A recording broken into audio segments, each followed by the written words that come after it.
Hi, y'all. So I want you to hear this directly from me. My campaign to serve as Justice of the Peace for Precinct 4, Place 1, has ended. Now, many of you have asked me why, so I want to be clear, direct, and honest. There was no scandal. There was no ethical violation.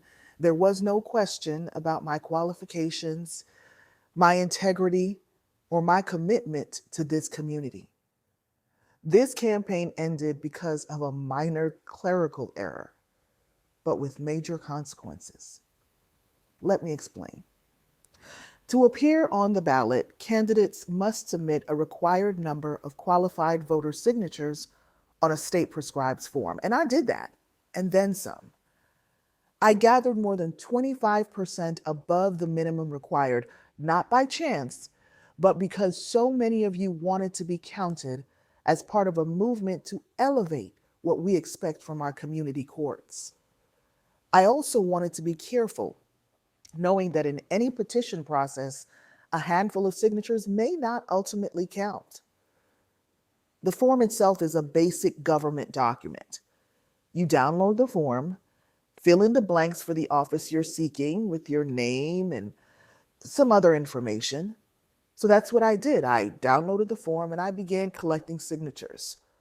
I spoke one on one with voters about my commitment to protect the process and to bring both credentials and compassion to the bench.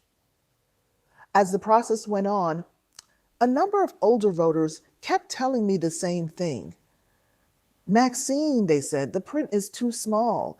These spaces are too narrow. So I did to me what felt obvious.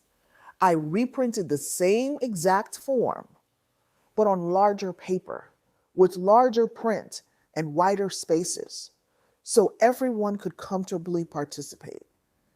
In my world, that's what inclusion looks like. What I did not catch, what I should have caught, is that on some of those enlarged pages, although the office title printed correctly as Justice of the Peace on every one, the precinct and place designation, the 4-1, did not. The number was missing after Justice of the Peace. That is the error, and that's why this campaign is ended. Now, here's the full context. That designation appeared on earlier forms. I also swore under oath that I personally explained the office to every signer. I submitted my petitions early to the party, specifically so they could be reviewed for any form issues, because I understood as a new candidate that I don't know everything. I relied on the party to review my forms for form issues. Perhaps that was unwise, but that's what happened. No one flagged a problem.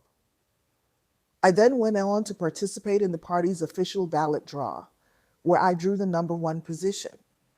My name was then forwarded to the Secretary of State's office as a qualified candidate and appeared on the Secretary of State's website as a candidate for the office.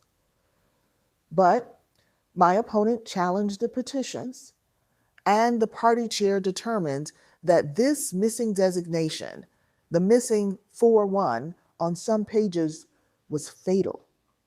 He discarded those pages entirely, thereby invalidating every single qualifying signature on them. Once those pages were removed, my total number of qualified signatures fell below the required number. I want you to know that I fought to stay in this race. I appealed directly to the party chair. There was no response. I contacted the legal division of the Texas Secretary of State's office, the chief election authority of this state, and I asked whether the vaguely cited reasons I was given were, in their view, a proper basis for ballot exclusion.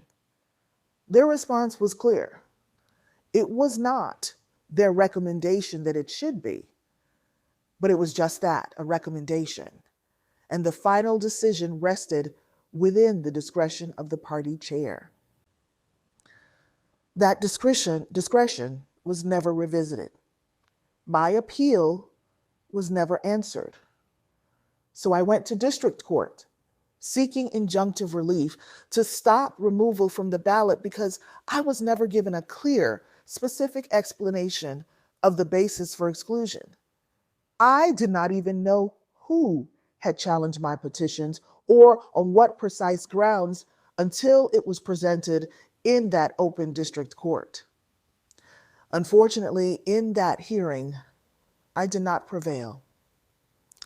And so I have been excluded from this ballot. Let me be equally clear about this part. The petitions were mine. I should have caught the error.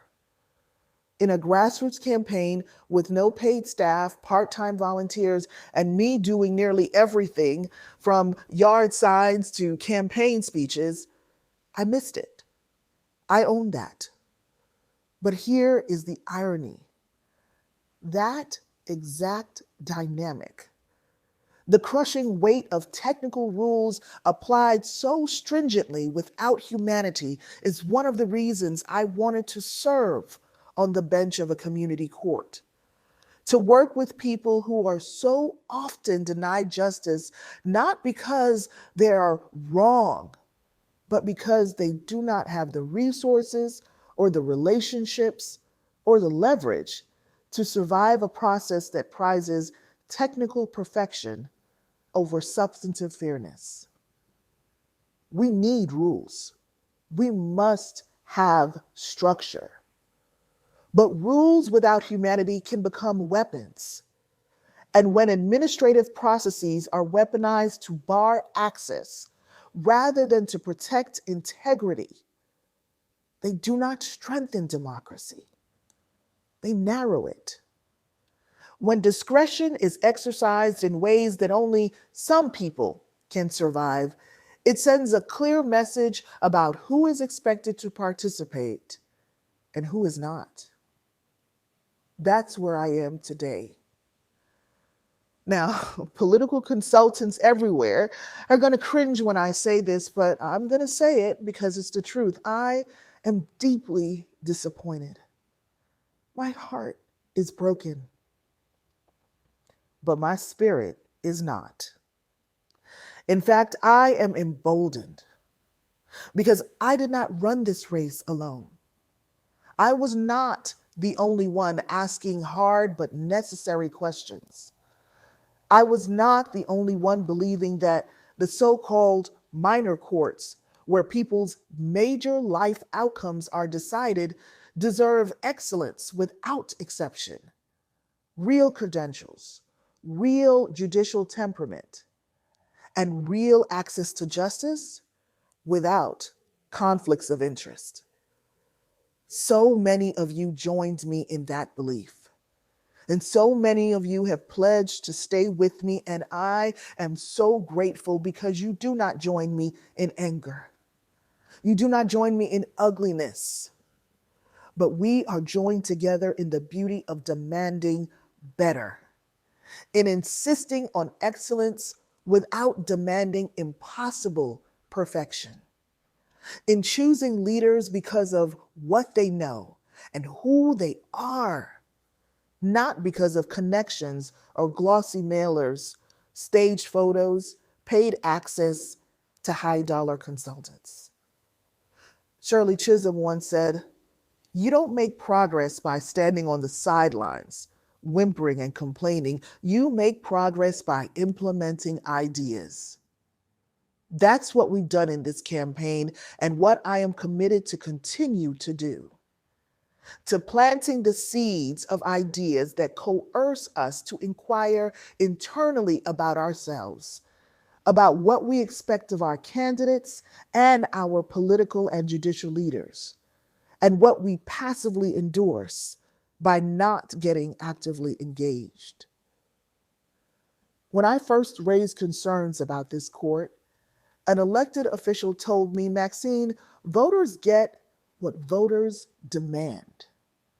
If the voters in your precinct want better, they would vote for better." I wanted to give voters that choice.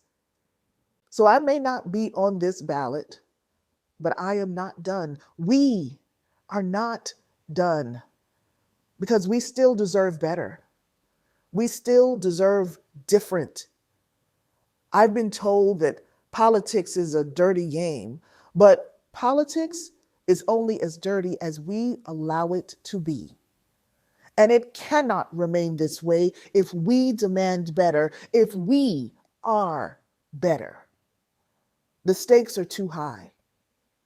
So we choose courage over complacency because we all agree it is time to raise the bar. It is still very much a green light.